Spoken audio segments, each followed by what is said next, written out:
Hi friends and relatives, உங்கள் எல்லாருக்கும் இனிய ஆங்கில புத்தாண்டு நல்வாழ்த்துக்கள். இப்போ நம்ம வெஜ்ஜு சேமியா எப்படி செய்யலாங்கிறத பார்க்கலாம். ஃபஸ்ட்டு நம்ம எல்லாம் ரெடியாக அந்த மாதிரி எடுத்து வச்சுக்கணும். எடுத்து வச்சுக்கிட்டு சமைக்க ஆரம்பிச்சிடலாம். இதுக்கு நம்ம கடலெண்ணெய் நான் யூஸ் பண்ணுறேன். கடலெண்ணெய் நல்லா வாசனையாகவும் டேஸ்ட்டாகவும் இருக்கும். எண்ணெய் ஊற்றி எண்ணெய் சூடு ஏறினதுக்கப்புறம் ஃபஸ்ட்டு கடுகு போடணும்.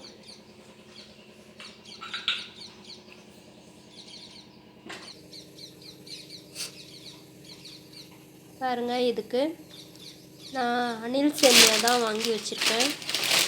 Family pack 450 gram. இதுக்கு எவ்வளோ தண்ணி விடணுங்கிறது அளவு அதிலே கொடுத்துருக்காங்க. 1 லிட்டரு. அதுவும் ரெடியாக எடுத்து வச்சாச்சு. இப்போ கடுகு போட்டாச்சு.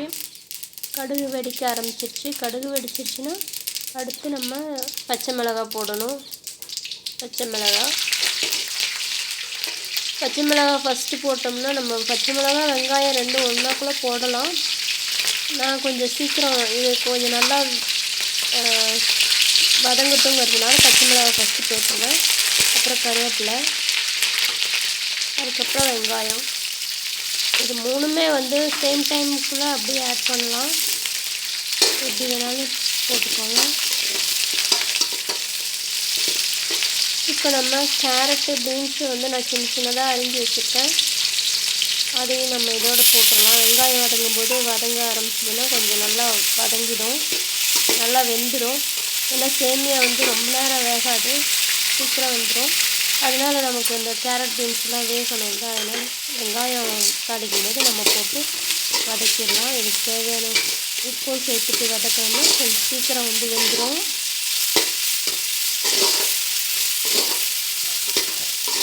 இப்போ நம்ம கொஞ்சமாக இதுக்கு தேங்காய் துருவல் கொஞ்சமாக ஆட் பண்ணிக்கலாம். தேங்காய் துருவல் போட்டோம்னா அது ஃப்ளேவர் நல்லாயிருக்கும். நீங்கள் வேணும்னா போட்டுக்கலாம், இல்லைன்னா விட்டுடலாம்.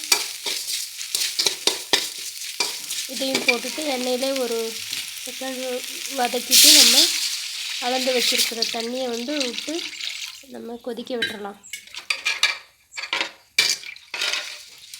அவ்வளோதாங்க. கொதிச்சிருச்சுன்னா நம்ம சேமியா ஆட் பண்ணிடலாம்.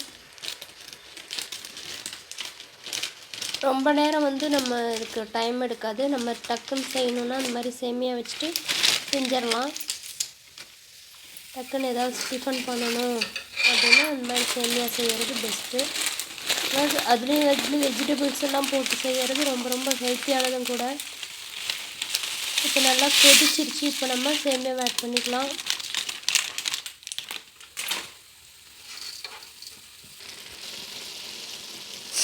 நம்ம சேமியா ஆட் பண்ணதுக்கப்புறம் கொஞ்சம் ஸ்டவ்வை சிம்மில் வச்சுக்கிட்டு நம்ம செஞ்சோம்னா நமக்கு அது அடி பிடிக்காமல் இருக்கும். நல்லா உதிரி உதிரியாகவும் நமக்கு கிடைக்கும். சேமியா உதிரி உதிரியாகவும் இருக்கும். அதனால் ஸ்லோவாக குக் பண்ணிக்கணும். இப்போ வெந்துருச்சு. கொத்தமல்லி இலையெல்லாம் தூவி நமக்கு பாருங்கள் ரெடியாக எவ்வளோ இதாக இருக்குது பாருங்கள். இந்த மாதிரி நீங்களும் ட்ரை பண்ணி பாருங்கள். வீடியோ வாட்ச் பண்ணதுக்கு தேங்க்யூ.